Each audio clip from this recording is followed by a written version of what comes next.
तो अस्सलाम वालेकुम, हाज़िर अपने नई वीडियो के साथ। तो पिछली वीडियो में हमने पढ़ा था topic 1.1 mole and Avogadro number, तो उसी को कंटिन्यू करते हैं, जिसमें आज हमारे मौजूद बेटा inter conversion of mole and mess. तो और इसमें सॉल्व करेंगे बेटा एग्जाम्पल नंबर 1, 2, 3, 4, 5, 6 यानी 1.1, 1.2 से लेकर 1.6 तक एग्जाम्पल को सॉल्व करेंगे। तो इंटर कन्वर्जन है बेटा मोल और मास में, यानी अगर आपको मोल दिया हुआ है तो आप मैस में कन्वर्ट करेंगे, ठीक है, और अगर आपको मैस दिया हुआ है तो मोल में कन्वर्ट करेंगे सवाल में, ठीक है। तो इसके दो सवाल मौजूद है, आए उनको भी सॉल्व करते हैं। तो इंटर कन्वर्ट करने के लिए हम जो फॉर्मूला इस्तेमाल करना है बेटा, नंबर ऑफ़ मोल्स का फॉर्मूला आपके पास है, आप यकीनन देखते हुए आ रहे हैं। नंबर ऑफ़ मोल्स जो बराबर होते हैं किसी भी सब्सटेंस के नंबर ऑफ़ मोल्स को अगर आपको कैलकुलेट करना है तो आपने क्या करना है, उसके गिवन मास, ठीक है, क्या बेटा, गिवन मैस को डिवाइड करना है बेटा मोलर मैस से। किससे डिवाइड करना है? मोलर मैस से। और मोलर मैस क्या होता है? जब किसी सब्सटेंस का जो मैस है वो दिया हुआ बेटा ग्राम में, तो उसको कहते हैं बेटा मोलर मास, ठीक है। तो नंबर ऑफ मोल्स निकालने के लिए फॉर्मूला हमारे पास ये है, ठीक है। और इंटर कन्वर्जन होगी किस तरीके से बेटा, मोल और मोल की मैस में और मैस की मोल में। तो अगर आपको गिवन मैस है तो आप ये फॉर्मूला इस्तेमाल करेंगे नंबर ऑफ मोल्स निकालने के लिए, ठीक है। और अगर आपको नंबर ऑफ मोल्स दिया हुआ और आपको मैस मालूम करना है किसी सब्सटेंस का, तो क्या करेंगे बेटा, मोलर मास को उस तरफ शिफ्ट कर देंगे, ठीक है। मोलर मास चले जाएगा बेटा नंबर ऑफ मोल्स के पास, मल्टीप्लाई होगा। तो मोलर मास किससे मल्टीप्लाई होगा बेटा, नंबर ऑफ मोल्स से। तो हमें क्या पता चल जाएगा बेटा, मैस ऑफ सब्सटेंस पता चल जाएगा, किसी भी चीज़ का मैस ऑफ सब्सटेंस पता चल जाएगा। तो ये क्या है बेटा, मोल और मैस के दरमियान इंटर कन्वर्जन है। तो पहला सवाल हमारे साथ मौजूद है बेटा 1.1, कैलकुलेट दी, मैं लिखूँगा थोड़ा सा स्पीड में, ठीक है। Calculate the number of moles which in 25.5 gram of water, ठीक है। तो बहुत ही मामूली सवाल है जो आप क्लास 9 और 8 में सॉल्व करते हुए आ रहे हैं, ठीक है। वाटर नहीं है, सोडियम मेटल है, ठीक है। इसके नंबर ऑफ मोल्स आपने मालूम करने हैं, ठीक है। तो आज हम मालूम करते हैं किस तरीके से इसके नंबर ऑफ़ मोल्स मालूम करने हैं। तो इन दो फार्मूले का इस्तेमाल करना है, ठीक है। जब आपने इंटर कन्वर्ट करना है मोल और मैस के दरमियान, तो डेटा बनाएंगे। तो डेटा में आपके पास मौजूद है, नंबर ऑफ़ मोल्स मालूम करना है और गिवन मैस है आपको कितना, 25.5 ग्राम। तो given mass of sodium metal, ठीक है, अब वो आपके पास है 25.5 ग्राम। और मोलर मैस ऑफ सोडियम आपके पास होता है, मोलर मैस ऑफ सोडियम की जगह Na लिख दिया है, ठीक है, वो होगा आपके पास 23 ग्राम पर मोल, ठीक है। ये 23 ग्राम पर मोल को इस तरीके से भी लिखा जाता है, अगर मोल को आप ऊपर शिफ्ट कर दें तो ये हो जाएगा बेटा मोल इनवर्स, ठीक है, क्लियर है। तो मालूम क्या करना है बेटा, नंबर ऑफ मोल्स मालूम करना है, ठीक है, नंबर ऑफ मोल्स।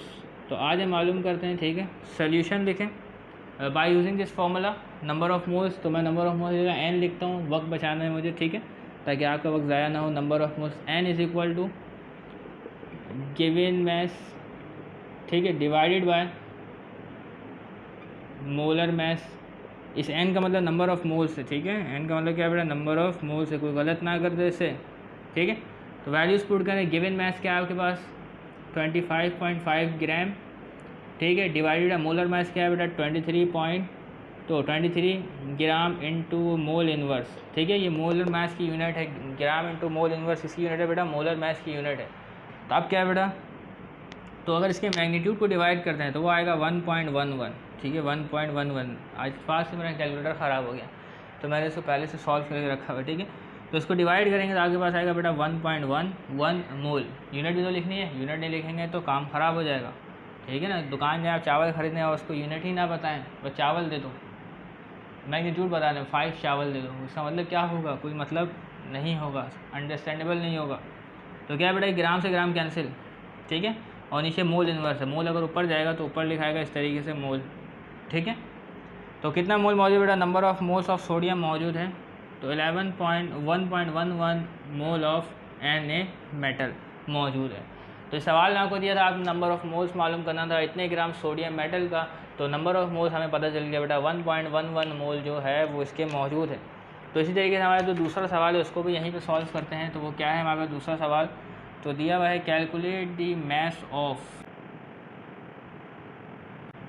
तो दूसरा सवाल हमें दिया गया बेटा calculate the mass of 3.25 moles of water. तो इंटर कन्वर्ट कर रहे हैं बेटा, यहाँ पे क्या मालूम किया था बेटा, मैस से मोल मालूम किया था। अब यहाँ क्या दिया बेटा, मोल दिया हुआ और मैस मालूम करना। ठीक है, तो आइए मालूम करते हैं, डेटा बनाते हैं। इसके बाद में पोल का सवाल नहीं आएगा, जिसमें फॉर्मूला लगाया कर लिया। इसके बाद हम लोग फॉलो करेंगे बेटा यूनिटरी मेथड। ठीक है, यूनिटरी मेथड को इस्तेमाल करते हुए सवालात को सॉल्व करेंगे।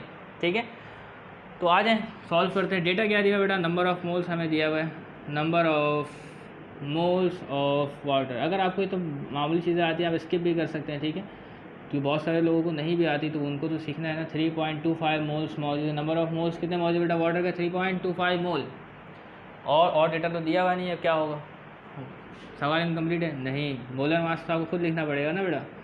तो molar mass of water H2O कितना होता है बेटा, 18 ग्राम इंटू मोल इनवर्स। ठीक है, आप कैलकुलेट करके भी दिखा सकते हैं, लेकिन आप कैलकुलेट करने का तो वक्त चला गया। ठीक है, तो करके दिखा दें, ये आपकी मर्ज़ी है। ठीक है ना, तो अब मालूम क्या करना है बेटा, मैस ऑफ वाटर मालूम करना है। ठीक है, तो आज हम मालूम करते सोल्यूशन लिखें। फॉर्मूला कौन सा बेटा, ये वाला फॉर्मूला है। तो इसको इंटर कन्वर्ट करके ये फॉर्मूला डायरेक्ट लिख सकता हूँ, इसको लिखना ज़रूरी नहीं है। तो फॉर्मूला मेरे पास बेटा मैस ऑफ सब्सटेंस की जगह लिखेंगे मैस ऑफ वाटर।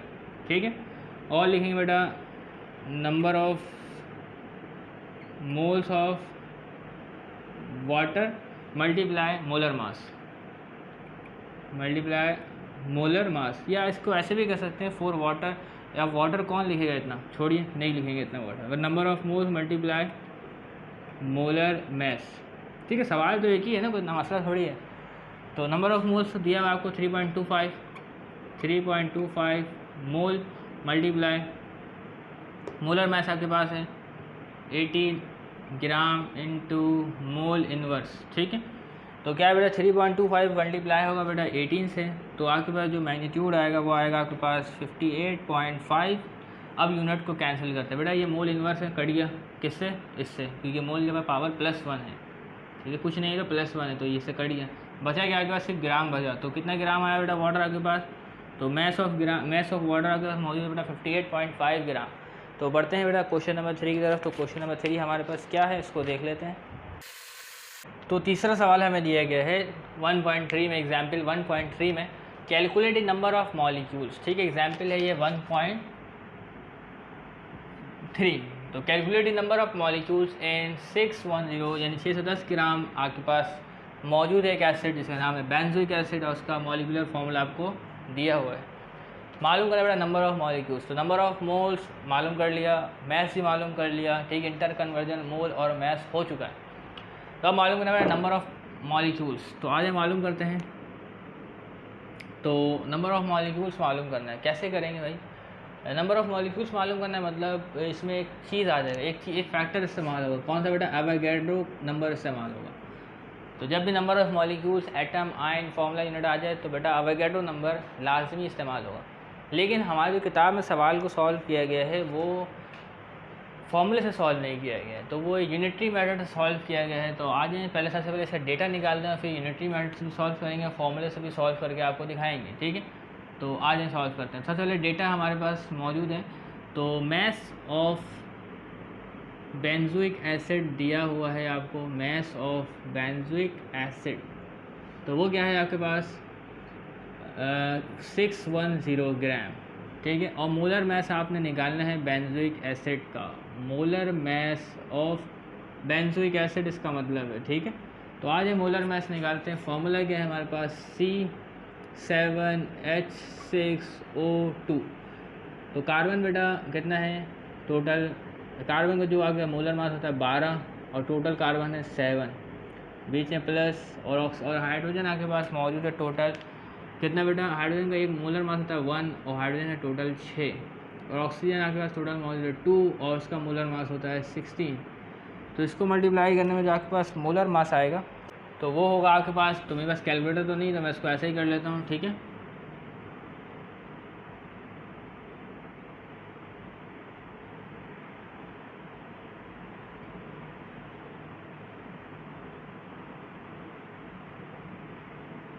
तो मैंने इसको ऐसे कर लिया, तो मेरे पास आया बेटा 122। तो molar mass of benzoic acid है हमारे पास 122 ग्राम इंटू मोल इनवर्स, ठीक है। मोलर मास हमने निकाल लिया है इसका, ठीक है। और एक फैक्टर इस्तेमाल कर बेटा एवोगैड्रो नंबर, और एवोगैड्रो नंबर क्या है आपके पास, एवोगैड्रो नंबर जो है एन इसका सिंबल है वो बराबर होता है 6.02 मल्टीप्लाई 10 की पावर 23 पार्टिकल्स के, ठीक है। तो पार्टिकल्स भी ना लिखें, हटाए कोई मसला नहीं। तो यहाँ तक कर लिया। मालूम क्या करना है बेटा, नंबर ऑफ़ मॉलिक्यूल्स मालूम करना है, नंबर ऑफ़ मॉलिक्यूल्स मालूम करना है, ठीक है। तो किताब में यूनिटरी मेथड फॉलो नहीं किया गया है, तो क्या फॉलो करें। तो पहले मैं तो आपको यहाँ पे करवाता हूँ फॉर्मूले के ज़रिए से, फिर बाद में यूनिटरी मेथड से करवाएंगे, ठीक है। तो आपको आता ही होगा फॉर्मूले से कैलकुलेट करना। तो नंबर ऑफ़ मॉलिक्यूल कैलकुलेट करने का जो फॉर्मूला है हमारे पास वो है आपके पास। तो क्या करें बेटा, नंबर ऑफ़ मोल्स को मल्टीप्लाई करें आप किससे, एवोगैड्रो नंबर से, तो आप नंबर ऑफ़ मॉलिक्यूल्स आसानी से मालूम कर लेंगे। तो अगर इस सवाल का number of moles number of mole निकाल लें तो आप आसानी से नंबर ऑफ़ मॉलिक्यूल फाइंड कर सकते हैं। तो आए नंबर ऑफ़ मोल निकालता हूँ मैं इस सवाल का। तो नंबर ऑफ़ मोल कैसे निकलेगा आपके पास, नंबर ऑफ़ मोल कैसे निकलता है, ऊपर होता है बेटा आपके पास मैस, नीचे होता है आपके पास मोलर मैस। तो मैस क्या है आपके पास टोटल 610, और डिवाइडेड बाय आपके पास क्या है बेटा, जो आपके पास क्या है बेटा मोलर मास है वो आपके पास है 122। तो उसको मैं डिवाइड करता हूँ तो मेरे पास क्या आता है, तो डिवाइड करने में जो है वैल्यू आती है वो आती है बेटा 5। तो नंबर ऑफ़ मोल्स कितना है बेटा 5 मोल आया इसका, ठीक है। अब मालूम करते हैं बेटा इस फॉर्मूले में रख के नंबर ऑफ़ मॉलिक्यूल्स। तो नंबर ऑफ़ मॉलिक्यूल्स आसानी से मालूम कर लेते हैं, ठीक है। यही फॉर्मूला ऊपर वाला इस्तेमाल करेंगे। तो नंबर ऑफ़ मोल्स जगह रखेंगे बेटा 5 मोल, ठीक है, मल्टीप्लाई एवोगैड्रो नंबर आपके पास क्या है बेटा 6.02 मल्टीप्लाई 10 की पावर 23, क्लियर है। और तो आगे बढ़ते हैं बेटा, तो हमारे पास आएगा बेटा इसको 5 को मल्टीप्लाई करें इससे, तो 5 जब मल्टीप्लाई होगा 6.02 से तो आपके पास नंबर ऑफ़ मॉलिक्यूल्स आएगा, ठीक है। नंबर ऑफ़ मॉलिक्यूल्स मैंने वाज़े नहीं लिखा है, तो नंबर ऑफ़ मॉलिक्यूल्स आपके पास आएगा 30.1, ठीक है, मल्टीप्लाई 10 की पावर 23 क्या होगा आपके पास मॉलिक्यूल होगा, ठीक है, मॉलिक्यूल होगा, क्लियर है। तो ये मैंने फॉर्मूले से सॉल्व किया। तो यहाँ ना डेटा बनाया ना कुछ बनाया, उम्मीद करता हूँ आपको समझ आ गया। तो पहले आपने डेटा ऐसे ही बनाना है, सॉल्यूशन लिखना है, नंबर ऑफ़ मोल्स पहले मालूम करना है पहले स्टेप पे, और दूसरे स्टेप पे ये फॉर्मूला लगाना है, नंबर ऑफ़ मोल्स इस फॉर्मूले में रखना है, एवोगैड्रो से मल्टीप्लाई करना है, और आपको पता चलेगा नंबर ऑफ़ मॉलिक्यूल्स जो बेंजीक एसिड के मौजूद हैं। तो वो मौजूद है 30.1 मल्टीप्लाई 10 की पावर 23 मॉलिक्यूल्स। अब आ जाए इसको यूनिटरी मेथड से करते हैं। यूनिटरी मेथड से किस तरीके से करते हैं तो आ जाए देखते हैं, ठीक है। तो सोल्यूशन की तरफ बढ़ते हैं। तो बेटा यूनिटरी मेथड मालूम क्या करना, नंबर ऑफ़ मॉलिक्यूल्स मालूम करना है। तो आगे देखते हैं। तो मैं लिखता हूँ यहाँ पे, तो मोलर मास क्या है बेटा आपके पास बेंजिक एसिड का इतना है, ठीक है। तो मैं लिखता हूँ बेटा 122 gram of benzoic acid contain, ठीक है। तो 122 ग्राम बेंजोइक एसिड में कितने मॉलिक्यूल्स मौजूद होंगे, ठीक है। तो वो होंगे बेटा 6.02 मल्टीप्लाई 10 की पावर 23 मॉलिक्यूल्स होंगे, ठीक है। 1 मोल, ये 1 मोल है ना, 122 ग्राम क्या है बेटा 1 मोल ऑफ बेंजोइक एसिड है। तो 122 gram of benzoic acid contain 6.02 multiply 10 की पावर 23 मॉलिक्यूल्स, इतना तो पता चल गया। अब मालूम करते बेटा 1 ग्राम बेंजोइक एसिड में कितने मॉलिक्यूल्स मौजूद होते हैं। तो देखिएगा नेक्स्ट स्टेप, तो इतने 122 ग्राम में इतने मॉलिक्यूल्स हैं, तो बताएं 1 ग्राम बेंजोइक एसिड में कितने मॉलिक्यूल्स मौजूद हैं। 1 gram benzoic acid contain dash molecule, तो करना है क्या आपने 6.02 लिखना है मल्टीप्लाई 10 की पावर 23, इसको डिवाइड कर देना है इस नंबर से। तो इस 122 को आपने नीचे भेज देना है इसके, तो 122, ओके। तो 1 ग्राम बेंजोइक एसिड में बेटा इतने नंबर ऑफ़ मॉलिक्यूल्स मौजूद है, इतने नंबर ऑफ़ मॉलिक्यूल्स मौजूद है। इसको मैंने सॉल्व नहीं किया, सॉल्व करेंगे टाइम ज़ाया होगा, ठीक है। आंसर आ जाएगा फाइनल स्टेप में, कोई टेंशन की बात नहीं, बिल्कुल ठीक है, क्लियर है।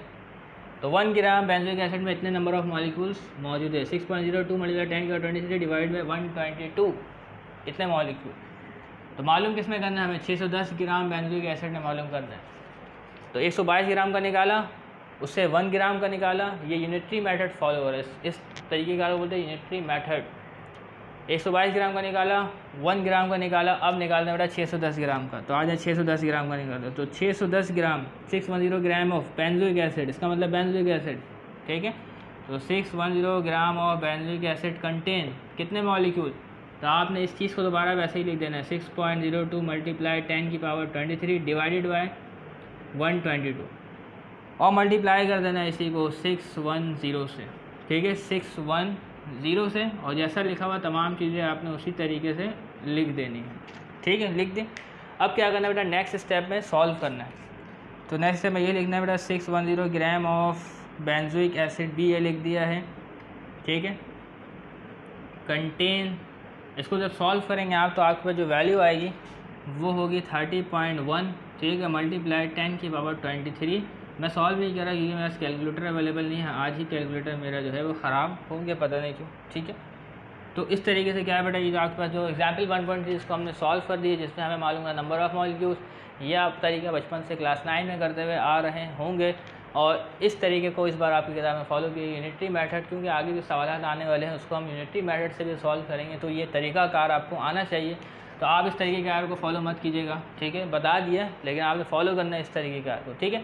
बढ़ते हैं एग्जाम्पल नंबर 1.4 की तरफ। तो क्वेश्चन नंबर 1.4 को भी आप फॉर्मूले के जरिए सॉल्व कर सकते हैं, जैसे 1.3 सॉल्व करवाया था, लेकिन आपने फॉर्मूले के तहत सॉल्व नहीं करना, क्योंकि आपकी किताब में भी उस असूल को फॉलो नहीं किया गया है, क्योंकि आपके यूनिटरी मेथड आगे बहुत काम आने वाला है चैप्टर नंबर 1 में, ठीक है।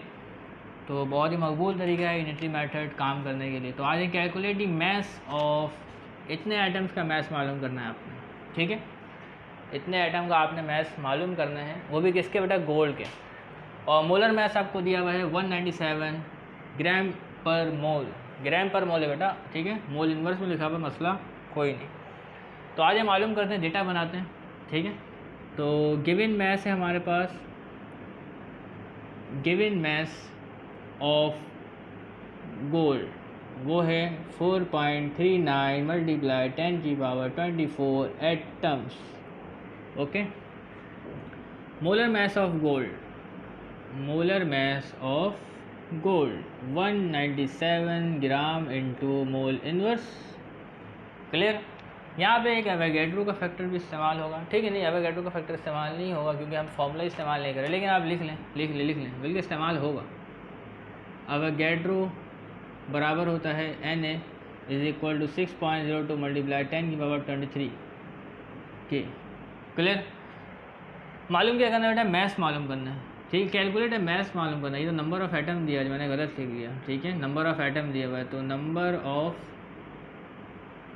ऑफ एटम्स ऑफ गोल्ड, ठीक है, यहाँ पे एटम्स लिखे हैं, यहाँ पे गलती मैंने मैथ्स लिख दिया।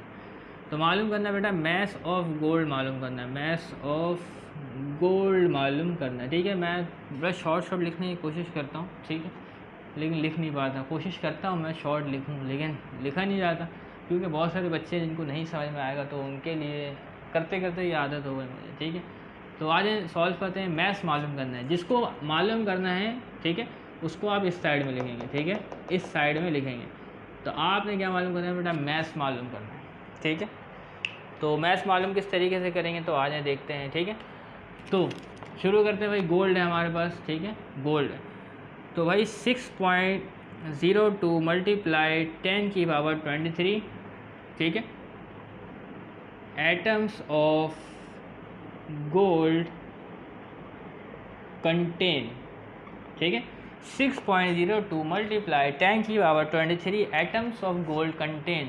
तो बेटा इतने एटम के जो आपके पास क्या है, इतने एटम से गोल्ड के, तो बताएं कितना मास होगा इसके पास, ठीक है। अगर इतने एटम मौजूद है तो बेटा ये 1 मोल के बराबर है, किसके बराबर है बेटा, 1 मोल के। तो इसके 1 मोल का मास आपको दिया हुआ है मोलर मास, तो वो क्या है आपके पास 197 ग्राम इंटू मोल इनवर्स, ठीक है। तो 6.02 मल्टीप्लाई 10 की पावर 23 जो आपके पास एटम ऑफ गोल्ड है वो कंटेन करेगा कितना, 197 gram of gold, 197 gram of gold, clear है। तो आपने बताना है बेटा इतने एटम का मास बताना है, इतने एटम का मास बताना है। तो एक काम तो ये हो गया। अब इसके बाद क्या करना है बेटा, आपने एक एटम का मास निकालना है, ठीक है, गोल्ड के एक एटम का मास निकालना है, ठीक है। तो आए 1 का निकालते हैं, तो 1 एटम ऑफ गोल्ड कंटेन, ठीक है। तो 1 एटम ऑफ 6.02 मल्टीप्लाई 10 की पावर 23 इतना मास रखता है, तो 1 एटम कितना मास रखेगा, तो देखिए क्या करना है, इसको आपने डिवाइड में भेज देना है 197, जो भी हो उसके नीचे डिवाइड में भेज देना है, ठीक है। तो डिवाइड में आप भेज देंगे तो आपके पास आएगा बेटा टोटल आएगा, तो आएगा आपके पास टोटल तो मौजूद है 6.02 मल्टीप्लाई 10 की पावर 23 ऑफ गोल्ड। ठीक है, तो ये जो आपके पास डिवाइड में लिखा है इसको आप अगर सॉल्व करें तो आपको 1 ग्राम का मास पता चलता है गोल्ड में कितने एक एटम का जो मास है वो कितना होता है। ठीक है ना, तो 1 atom of gold contain this mass, इसको डिवाइड कर दें आप, मैस बोला नहीं जा रहा, मैं मास ही बोलूँगा। ठीक है, ठीक है, तो उधर इस तरीके से हमें क्या पता चलेगा बेटा, एक एटम का मास पता चल जाएगा। तो अब आए कितने का मालूम करना है, 4.39 मल्टीप्लाई 10 की पावर 24 का करना है। तो यहाँ आपने बेटा यूनिट बना लिया, तो अब क्या करना है बेटा, 4.39 को बोथ साइड मल्टीप्लाई कर देना है। तो आज 4.39 का निकालते हैं, तो 4.39 1 की जगह 4.39, तो 4.39 मल्टीप्लाई 10 की power 24 atoms of gold contain कितने मास अभी पता चल जाएगा। तो आपने करना है क्या है बेटा, 197 ग्राम इसी तरीके से लिखना है, नीचे लिखना है 6.02 मल्टीप्लाई 10 की पावर 23। ठीक है, और इसको मल्टीप्लाई करना है जो जिससे यहाँ इस साइड मल्टीप्लाई की इज इक्वल टू के, तो इसी तरीके से इसको यहाँ मल्टीप्लाई करना है कैसे बेटा, 4.39 मल्टीप्लाई 10 की पावर 24। ठीक है, तो अगर इसको सॉल्व करेंगे तो आपको पता चल जाएगा। तो इसी को लिखें 4.39 मल्टीप्लाई 10 की power 24 atoms of gold contain. एक बार मैं इसको सॉल्व करता हूँ तो मेरे पास जो आंसर आता है, तो आंसर मेरे पास लिखा हुआ है, तो आंसर इसका हमारे पास आता है बेटा 14.365 ग्राम ऑफ गोल्ड। ठीक है, तो क्या है बेटा, जो हमें सवाल लिया गया था बेटा इतने एटम्स मौजूद थे और इतने एटम्स गोल्ड का जो मैस होगा वो क्या होगा, तो वो हमारे पास है बेटा 14.365 ग्राम गोल्ड मौजूद होगा। तो इसको सॉल्व करना जो हमारे पास जो मैथ्स आएगा वो गलत है, तो मैं दोबारा आया हूँ। तो देखिएगा आपके बुक में यहाँ पे 22 लिखा है, जो मैंने अभी सॉल्व करने के बाद चेक किया तो ये असल में 24 ही होगा, बुक में मिस्टेक है। तो इसका जो आंसर होगा वो हमारे पास होगा बेटा, ठीक है, 14,000, ठीक है, 1436.5। ठीक है, तो 1436.5 ग्राम ऑफ गोल्ड जो है बेटा इतने एटम्स में मौजूद है। ठीक है, क्वेश्चन नंबर 5 मौजूद है 1.5। तो सवाल लिखा हुआ हमें कैलकुलेट नंबर ऑफ मोल्स मालूम करना है, सवाल को यूनिटरी मेथड से सॉल्व करना है और इतने एटम्स का बताना है नंबर ऑफ मोल्स कितने हैं एल्यूमिनियम के। तो फॉर्मूले से तो आसानी सॉल्व हो जाएगा, लेकिन यूनिटरी मेथड का कॉन्सेप्ट भी आपको आना चाहिए। तो आज सॉल्व करते हैं, तो डेटा बनाते हैं। ठीक है, नंबर ऑफ मोल्स मालूम करना है, number of atom of aluminium आपको दिया हुआ, number of atom of aluminium है 2.35 मल्टीप्लाई 10 की पावर 25 एटम्स। ओके, मालूम क्या करना है बेटा, नंबर ऑफ मोल्स मालूम करना है। तो अब हो सकता है यूनिटरी मेथड आपको आसान लग रहा हो, और किसका मालूम करना है, एल्यूमिनियम का। तो आज सॉल्व करते हैं। ठीक है, जो जिसको मालूम करना है इसको क्या करते हैं बेटा, यूनिटरी मेथड में आखिर में रखते हैं, एंड पे। ठीक है, तो आज शुरू करते हैं। तो आप जानते हैं बेटा कि 6.02, और मालूम किसे करना है, एटम से, तो यहाँ एटम का इस्तेमाल करेंगे। पहले स्टैंडर्ड लिखेंगे, स्टैंडर्ड। तो स्टैंडर्ड हमारे पास 6.02 मल्टीप्लाई 10 की पावर 23 एटम्स ऑफ एल्यूमिनियम, ठीक है, इज इक्वल टू किसके बराबर होता है बेटा, 1 मोल के बराबर होता है। ठीक है, तो 6.02 मल्टीप्लाई 10 की पावर 23 एटम्स ऑफ एल्यूमिनियम बराबर होता है 1 मोल के। ठीक है, 1 मोल ऑफ एल्यूमिनियम के। ठीक है, 1 मोल एल्यूमिनियम लिख देता हूँ, 1 मोल एल्यूमिनियम। ठीक है, तो अब मालूम कैसा करना है, हमें 2.35 करना है। तो सबसे पहले बेटा एक यूनिट का मालूम करेंगे। तो इतने एटम को तो मालूम कर लिया, स्टैंडर्ड लिख दिया। अब क्या बेटा, एक एटम का मालूम करते हैं, कितने का, एक एटम का। तो 1 एटम ऑफ एल्यूमिनियम। ठीक है, कंटेन भी लिख देता हूँ मैं, 1, ठीक है, कंटेन, तो 1 मोल एयर। तो 1 एटम ऑफ एल्यूमिनियम कंटेन कितने मोल, तो क्या करना है बेटा, आपने 6.02 को डिवाइड में भेज देना है, 6.02 मल्टीप्लाई 10 की पावर 23। ठीक है, और मोल एल्यूमिनियम। ठीक है, इतना काम हो गया।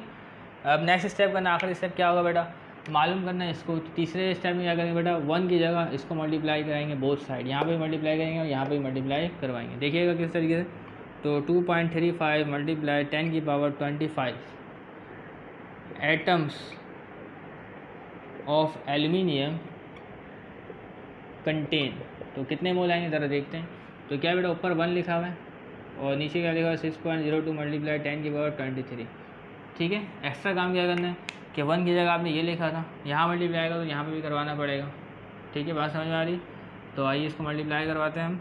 तो क्या लिखा हुआ बेटा आपके पास 2.35 मल्टीप्लाई 10 की पावर 25, 10 की पावर 25। ठीक है, और आगे लिखा है बेटा मोल एल्यूमिनियम। ठीक है, तो अगर इसको मैं सॉल्व करता हूँ, क्या करता हूँ बेटा, इसको मैं सॉल्व करता हूँ, तो इन तीनों को अगर सॉल्व करता हूँ तो ये आप सॉल्व कीजिएगा तो हमारे पास जो वैल्यू आएगी इसकी वो आएगी हमारे पास 39 मोल्स एल्यूमिनियम आएगी। कितनी आएगी बेटा? 39 मोल्स एल्यूमिनियम आएगी। तो कितने कितने अगर इतने एटम मौजूद है 2.35 मल्टीप्लाई 10 की पावर 25 एटम्स ऑफ एल्यूमिनियम मौजूद है, तो उसमें आपके पास कितने मोल एल्यूमिनियम होंगे बेटा? ठीक है, उसमें होंगे 39 मोल ऑफ एल्यूमिनियम। अगर आपके पास इतने एटम्स मौजूद हैं, अगर आपके पास इतने एटम्स मौजूद है तो उसमें एल्यूमिनियम की तादाद 39 मोल होगी। तो इस तरीके से बढ़ते हैं क्वेश्चन नंबर 1.6 की तरफ। तो अब दो सवाल मौजूद हैं हमारे पास, एक है सेल्फ असेसमेंट 1.5 के बाद और एक है 1.6। तो ये तो आपको खुद सॉल्व करना था, लेकिन आज ज़रा देखते हैं। तो एलियोट्रॉपिक फॉर्म ऑफ कार्बन आपने पढ़ा होगा, कितनी फॉर्म होती है? 2 होती है, एक होती है डायमंड और एक होता है ग्रेफाइट। तो graphite is one of the 2 crystalline form of carbon. ठीक है, ये बात समझ में आ रही? क्लास 10 में पढ़ा बेटा, चैप्टर नंबर 12 में कार्बन एंड सिलिकॉन में, और which is the constituent component of lead pencil. तो ग्रेफाइट किसका पार्ट है बेटा? लेड पेंसिल का पार्ट है। तो लेड पेंसिल में मौजूद है ग्रेफाइट। तो हाउ, असल काम यहाँ से शुरू हो रहा है। How many atoms of carbon are there in 360 gram of graphite. तो 360 ग्राम ग्रेफाइट में कितने कार्बन एटम मौजूद हैं? तो ग्रेफाइट में कार्बन ही मौजूद होते हैं, बस उनकी अरेंजमेंट किसी दूसरे किस्म की होती है और डायमंड में अरेंजमेंट किसी और किस्म की होती है। तो ये मालूम करना है, आज मालूम करते हैं। तो how many atoms of carbon are there in 360 gram of graphite and also find the number of moles. पहले नंबर ऑफ एटम्स मालूम कर लेते हैं, फिर डेटा वगैरह नहीं बनाते। ठीक है, डेटा आप बना लीजिएगा, आपको तो इतना तो आता होगा। ठीक है, डेटा नहीं बनाते, डेटा आप खुद बनाएंगे। ठीक है, तो आए तो मालूम क्या करना है बेटा? नंबर ऑफ एटम्स मालूम करना है। तो पहले तो स्टैंडर्ड लिखेंगे, मालूम करने जाए बेटा नंबर ऑफ एटम्स मालूम करने हैं तो स्टैंडर्ड लिखेंगे। क्या लिखेंगे बेटा? जिसको मालूम करना है वो इस तरफ लिखाएगा और जिससे मालूम करना है वो इस तरफ। ठीक है, तो स्टैंडर्ड लिखते हैं। तो बेटा 12 ग्राम ऑफ, क्या लिख सकते हैं बेटा? ग्रेफाइट भी लिख सकते हैं, कोई मसला नहीं है। तो how many number of atom of carbon are there 360 gram of graphite. तो ग्रेफाइट नहीं लिखता, मैं लिखता हूँ 12 ग्राम ऑफ कार्बन। ठीक है, तो 12 ग्राम ऑफ कार्बन कंटेन 6.02 मल्टीप्लाई 10 की पावर 23। क्या आएगा बेटा आपके पास? 23 एटम्स। तो ग्रेफाइट के लिए सॉल्व कर रहे हैं। ठीक है, तो अब यूनिट का मालूम करते हैं, 1 का मालूम करते हैं। तो 1 ग्राम ऑफ कार्बन कंटेन, ठीक है, तो क्या होगा? तो 12 जो है डिवाइड हो जाएगा इससे आके, क्योंकि ये इसके नीचे आएगा। ठीक है, अब ज़्यादा नहीं बोल रहा मैं, क्योंकि तमाम चीज़ें आपको ठीक से समझाई गई। अब मालूम करना है बेटा 360 ग्राम का। तो 360 ग्राम को मल्टीप्लाई करना है बोथ साइड। तो 1 की जगह लेना 360 ग्राम ऑफ कार्बन कंटेन, पूरी वैल्यू भी लिखनी है, मल्टीप्लाई कर देना 360 से। तो 6.02 मल्टीप्लाई 10 की पावर 23 डिवाइड बाई 12 और मल्टीप्लाई 360। ठीक है, तो इससे आगे पता चल जाएगा एटम्स ऑफ कार्बन। ठीक है, एटम्स ऑफ कार्बन। तो इसको सॉल्व करेंगे तो आपको पता चल जाएगा बेटा 360 ग्राम में कितने एटम्स कार्बन के मौजूद हैं। ठीक है, ओके, ग्रेफाइट में तो 12 ग्राम ऑफ कार्बन कंटेन, तो इतने करता है। ठीक है, तो जो भी आपके पास आंसर आए, तो जैसे मिसाल बताया 360 ग्राम कंटेन, तो यहाँ एक मैग्नीट्यूड आ गया। ठीक है, एटम्स ऑफ कार्बन, यहाँ एक मैग्नीट्यूड मौजूद, आपने सॉल्व किया तो जितने भी आइटम आप लिख देंगे, इतने नंबर ऑफ आइटम्स, ठीक है, present in 360 gram of graphite, dash number of items present in 360 gram of graphite. तो इस तरीके से इसका एक मामला क्लियर हो जाएगा। ठीक है, ये सवाल आपको खुद सॉल्व करना है, लेकिन मैं आपको नो हाउ दे रहा हूँ, क्योंकि अगर आपको नहीं आ रहा होगा तभी तो आप वीडियो देख रहे होंगे। ठीक है, क्या मालूम करना है बेटा? नंबर ऑफ मोल्स मालूम करना है। फॉर्मूले से भी मालूम कर सकते हैं, तो आप जैसे चाहें वैसे मालूम कर लें। ठीक है, तो 360 ग्राम मौजूद है और उससे नंबर ऑफ मोल्स मालूम है, फॉर्मूले से आप खुद भी मालूम कर सकते हैं। ठीक है, तो इस तरीके में हो सकता है आपको थोड़ी बहुत मुश्किलात हो, तो आज नंबर ऑफ मोल्स मालूम करते हैं। ठीक है, तो बेटा आए देखिए नंबर ऑफ, तो 12 ग्राम 12 ग्राम ऑफ कार्बन, ठीक है, इज इक्वल टू 1 मोल। ठीक है, 12 gram carbon is equal to 1 mole. ठीक है, मालूम क्या करना है बेटा, 360 ग्राम कार्बन का मालूम करना है। पहले तो एक यूनिट का निकाले, 1 ग्राम ऑफ कार्बन कंटेन कितने मोल भाई, 1 डिवाइडेड बाई 12, ये 12 नीचे आ गया, तो 1 ग्राम कार्बन में इतने मोल मौजूद है। ठीक है, तो मालूम करना है आपने कितने का, 360 ग्राम का मालूम करना। तो 360 gram of carbon is equal to dash mole. तो 360 को मल्टीप्लाई किया 1 से, तो यहाँ पे भी करना पड़ेगा पूरी उसी वैल्यू से। इस स्टेप में 360 से मल्टीप्लाई किया तो यहाँ पे भी करना पड़ेगा, बोथ साइड काम करना पड़ेगा। स्क्वायरिंग लेते थे ना बोथ साइड, तो अब अगले स्टेप में क्या करेंगे बेटा, इसको सॉल्व करेंगे तो 360 ग्राम ऑफ कार्बन आपके पास आंसर आ जाएगा। यहाँ आपने मैग्नीट्यूड लिखना है और इतने मोल लिख देना। ठीक है, तो 360 gram of carbon content is equal to dash mole of carbon. ठीक है, तो इस तरीके से सेल असिस्टेंट में क्वेश्चन आप सॉल्व कर लेंगे। ठीक है, तो बढ़ते हैं क्वेश्चन नंबर 1.6 की तरफ। तो किस तरीके से वो सॉल्व होगा हमारे पास, तो क्वेश्चन नंबर जो 1.6 है हमारे पास, इसमें आ जाएगा बेटा inter conversion of mole and molar volume. इससे पहले मोल और मास की इंटर कन्वर्जन पढ़ चुके हैं, तो अब हमारे पास है बेटा मोल एंड मोलर वॉल्यूम। तो आप जानते हैं बेटा 1 mole of any gas at STP is equal to 22.4 dm³। ठीक है, एक्सप्लेन कर चुका हूँ, अभी एक्सप्लेन नहीं करूँगा मैं। ठीक है, इसको सॉल्व करवाऊँगा। तो what volume of oxygen gas occupied by 1.5 moles at STP। तो बेटा 1 मोल जो है any gas, 1 mole any gas जो जगह घेरती है 22.4 dm³। ठीक है, एट STP। तो पूछ रहा 1.5 कितनी घेरेगी, तो 1.5 ठीक है, बोथ साइड 1.5 मल्टीप्लाई करवा दें। ठीक है, तो 1.5 जब 22.4 से मल्टीप्लाई हो जो आंसर आएगा, ठीक है, वो आपके पास होगा मौजूद, वो होगा आपके पास 34.6 होगा। आई थिंक 34.6 होगा। ठीक है, 33.6 है, 33.6 है। तो ये तो मैंने ऐसे साइड वर्क में किया, डायरेक्ट। कभी आप एप्टीट्यूड का टेस्ट देंगे तो आपको पता होना चाहिए किस तरीके से सॉल्व करना है। तो 1 मोल ने बेटा 1 mole any gas at STP occupy करता है इतने dm³, 22.4, कोई सी भी गैस हो। तो इस तरीके 1.5 मोल ऑक्यूपाई करेगी 33.6 dm³। तो आज इसको तरतीब से सॉल्व करते हैं, उसूलों से सॉल्व करते हैं। लेकिन ये सवाल आपकी किताब में जो सॉल्व किया गया बेटा फॉर्मूले से सॉल्व किया गया, तो मैं इसको फॉर्मूले से सॉल्व करवा देता हूँ। ठीक है, और यूनिटरी मैथड से भी करवा देता हूँ। आपको जो दिल करे आप वो करिए, लेकिन यूनिटरी मैथड आपको आना चाहिए। तो पहले मैं फॉर्मूले से सॉल्व हो रहा हूँ जैसे आपकी किताब में। तो what volume of oxygen gas occupied, कि ऑक्सीजन गैस कितनी वॉल्यूम जगह घेरेगी by 1.5 mole of at STP। तो आगे लिखते हैं, तो number of moles of oxygen at STP 1.5 mole. ठीक है, तो volume occupied by oxygen at STP का ख्याल रखना बेटा, स्टैंडर्ड टेम्परेचर प्रेशर से आगे पीछे नहीं करना आपने। ठीक है, तो पहले मैं किस मेथड सॉल्व करवाया था, फॉर्मूले से करवाया था ना, तो फॉर्मूले इस्तेमाल करेंगे इसमें। ठीक है, फॉर्मूला आपके क्या फॉर्मूला है, जैसे नंबर ऑफ मोल्स होता है फॉर्मूला, था यहाँ पे भी है नंबर ऑफ मोल्स ऑफ, ठीक है, एनी गैस। तो मैं लिख दिया number of moles of O2 बराबर है, ठीक है, वॉल्यूम ऑक्यूपाइड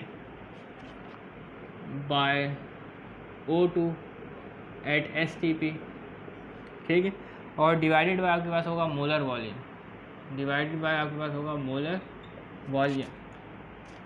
ठीक है। तो फॉर्मूला देखिएगा, नंबर ऑफ मोल्स का फॉर्मूला ये भी वैसा ही है, नंबर ऑफ मोल्स मौजूद है तो वहाँ पे मैस मौजूद होता है ऊपर, तो यहाँ क्या मौजूद है बेटा, वॉल्यूम मौजूद है। ठीक है, और नीचे होता था molar mass. Number of moles का फॉर्मूला क्या था आपके पास, तो फॉर्मूला याद रखना मुश्किल नहीं है, कुछ तरीके को समझना पड़ेगा। यहाँ कौन सा बेटा, गिवन मैस, और डिवाइड में क्या था, मोलर मैस। ये भी बिल्कुल सेम टू सेम है, ऊपर मैस है, यहाँ बेटा वॉल्यूम है, समझ में आ रही है, यहाँ मोलर मैस है, यहाँ मोलर वॉल्यूम है, कोई फ़र्क थोड़ी है। आज सॉल्व करते हैं, ओके, कोई मसला, नो प्रॉब्लम। तो आज लिखे नंबर ऑफ मोल्स, मालूम क्या करना है बेटा, वॉल्यूम मालूम करना है। किसी सवाल है वो से नंबर ऑफ मोल्स मालूम करें तो डायरेक्ट ये फॉर्मूला इस्तेमाल हो जाएगा। तो इसने बोला बेटा वॉल्यूम मालूम करना है, तो फॉर्मूले को अरेंज करना पड़ेगा, इसको एक साइड में रखना पड़ेगा, इसको यहाँ मल्टीप्लाई में भेजेंगे इसके पास। ठीक है, तो आए भेज दें आज देखते हैं। तो वॉल्यूम ऑक्यूपाइड बाय, ठीक है, एट STP। राइटिंग बहुत खूबसूरत है।